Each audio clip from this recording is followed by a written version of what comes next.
નમસ્તે વિદ્યાર્થીની બહેનો, ધોરણ 6 વિષય વિજ્ઞાન, પાઠ 10મો ગતિ અને અંતરનું માપન. તેમાં આપણે આગળ પ્રવૃત્તિ 3નો અભ્યાસ કરીએ. તમારા સહપાઠીની લંબાઈ પહેલાં વેધ અને પછી માપપટ્ટી દ્વારા માપો.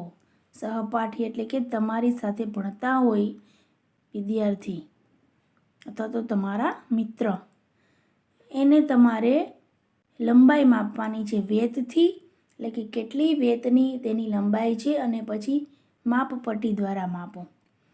તમારા સહપાઠીને દિવાલ સાથે પીઠ રાખીને ઊભા રહેવાનું કહો. તેના માથા ઉપરથી દિવાલ પર એક નિશાન બનાવો.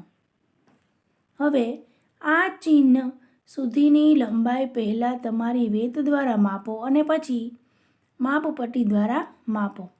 અન્ય વિદ્યાર્થીઓને પણ આ જ રીતથી લંબાઈ માપવાનું કહો. બધા તારણ કોષ્ટક 10.3માં લખો. ઊંચાઈનું માપન છે. અહીંયા કોણે કોણે ઊંચાઈ માપી છે તે બાજુના નીચેના ખાનામાં લખવાનું. પછી તેની ઊંચાઈ વેધમાં કેટલી વેધ થઈ એ લખવાનું છે, અને ઊંચાઈ સેન્ટીમીટરમાં કેટલી થઈ તે લખવાનું છે.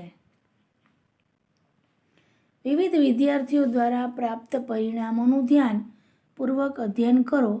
કોલમ 2માં પરિણામ એકબીજાથી ભિન્ન હોઈ શકે છે, કારણ કે વિદ્યાર્થીઓની વેધની લંબાઈ એકબીજાથી ભિન્ન હોઈ શકે છે. હવે કોલમ 3ના પરિણામોને જુઓ, જેમાં બધા માપ યોગ્ય માપન માત્રા દ્વારા લેવામાં આવ્યા છે. આ પરિણામ એકબીજાના માપની અત્યંત નજીક છે, પરંતુ શું તેઓ સંપૂર્ણ સમાન છે? જો ના, તો તમારા વિચારથી શા માટે તફાવત દેખાય છે? આખરે બધા એક જ સ્કેલનો ઉપયોગ કરી રહ્યા છે. ભિન્ન ભિન્ન વેધોનો ઉપયોગ તો નથી કરી રહ્યા. આ માપ લેવાની નાની ત્રુટીઓ દ્વારા હોઈ શકે છે. માપનની આવી કેટલીક ત્રુટીઓ વિશે જાણકારી તથા વ્યવહારમાં લાવવાના મહત્વ વિશે ઉપરના ધોરણમાં અભ્યાસ કરવાનો. 10.6 કોઈ વક્રરેખાની લંબાઈ માપવી.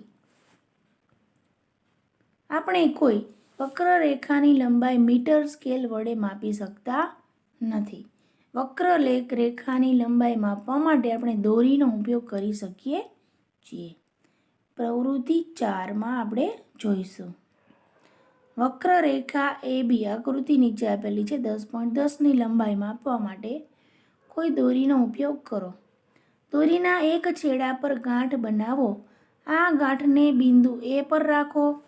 હવે દોરીને તમારી આંગળી તથા અંગૂઠાની મદદથી ખેંચાયેલી રાખો અને તેના નાના ભાગને રેખા અનુસાર રાખીને માપો. આ બિંદુ પર તમારા એક હાથથી દોરીને પકડો. તમારા બીજા હાથથી દોરીના થોડા ભાગને વક્રરેખા અનુસાર ફેલાવો. આ પ્રક્રિયાને પુનરાવર્તિત કરવાની. વક્રરેખાના બિંદુ B સુધી પહોંચો. દોરીનો જે ભાગ બિંદુ B પર છે તેને નિશાનીથી અંકિત કરો. હવે આ દોરીને મીટર સ્કેલ પર ફેલાવો. દોરીની શરૂઆતથી ગાંઠ તથા તેના બીજા છેડા પર નોંધેલ નિશાનની વચ્ચેની લંબાઈ માપો. આ માપ વક્રરેખા ABની લંબાઈ છે.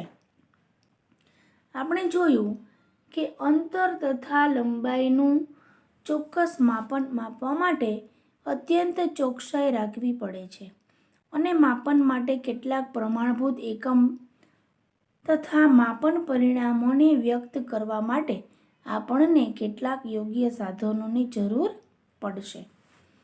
આપણી આસપાસની ગતિશીલ વસ્તુઓ. પ્રવૃત્તિ 5 એવી વસ્તુઓ વિશે વિચારો જે તમે હમણાં જ જોઈ છે. તેની યાદી કોષ્ટક 10.4માં લખો. ધારો કે સ્કૂલ બેગ, મચ્છર, ટેબલ, પાટલી પર બેઠેલ વ્યક્તિઓ, અહીં તહીં જતા લોકો, તેનાથી વિશેષ પતંગિયા, કૂતરા, ગાય, તમારો હાથ, નાના બાળકો, પાણીમાં તરતી માછલી, ઘર, કારખાનું, પથ્થર, ઘોડો, દડો, બેટ, ચાલતી રેલગાડી, સિલાઈ મશીન, દિવાલ, ઘડિયાળ, ઘડિયાળના કાંટા પણ હોઈ શકે છે. તમે જેટલી લાંબી યાદી બનાવી શકતા હોય તેટલી બનાવી શકાય. હવે તેમાંથી કેટલી ગતિશીલ છે અને કેટલી સ્થિર છે? સ્થિર વસ્તુઓ અને ગતિશીલ વસ્તુઓ. સ્થિર વસ્તુઓમાં ઘર, ટેબલ, ઘડિયાળ, ઘણી બધી સ્થિર વસ્તુઓ હોઈ શકે છે. દરવાજો, બારણા, બારી, આ બધી સ્થિર વસ્તુઓ છે. ત્યાર પછી ગતિશીલ વસ્તુઓમાં ઉડતી ચકલી, ઘડિયાળના સેકન્ડ કાંટો, સાયકલ, સ્કૂટર, આ બધી વસ્તુઓ ગતિશીલ વસ્તુઓ છે. તમે એ ધ્યાન આપ્યું હશે કે પક્ષી એક જ સ્થાને હોતા નથી.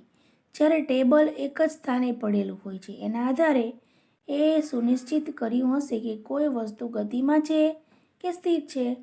ચાલો આપણે કીડીની ગતિને ધ્યાનપૂર્વક જોઈએ.